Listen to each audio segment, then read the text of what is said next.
বয়স তার 18 পেরোয়নি। তার আগেই সমাজ মাধ্যমে জনপ্রিয় হয়ে উঠেছিল সে।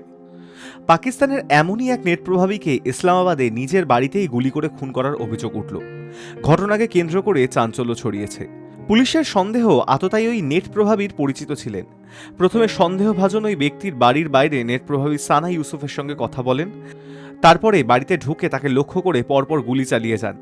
পুলিশ অভিযুক্তের খোঁজে তল্লাশি শুরু করেছে। সোমবার সুম্বল থানায় এফআইআর দায়ের হয়। অজ্ঞাত পরিচয় আততায়ীর বিরুদ্ধে খুনের মামলা রুজু করে তদন্ত শুরু করেছে পুলিশ। সানার মা ফারজানা ইউসুফ অভিযোগ দায়ের করেছেন।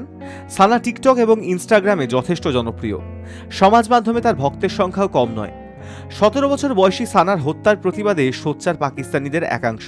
এক সংবাদ মাধ্যমে পুলিশের এফআইআর এর কপি প্রকাশিত হয়েছে। সেই কপি অনুযায়ী সানার মা দাবি করেছেন, রবিবার বিকেলে একটি লোক পিস্তল হাতে তাদের বাড়িতে প্রবেশ করেন।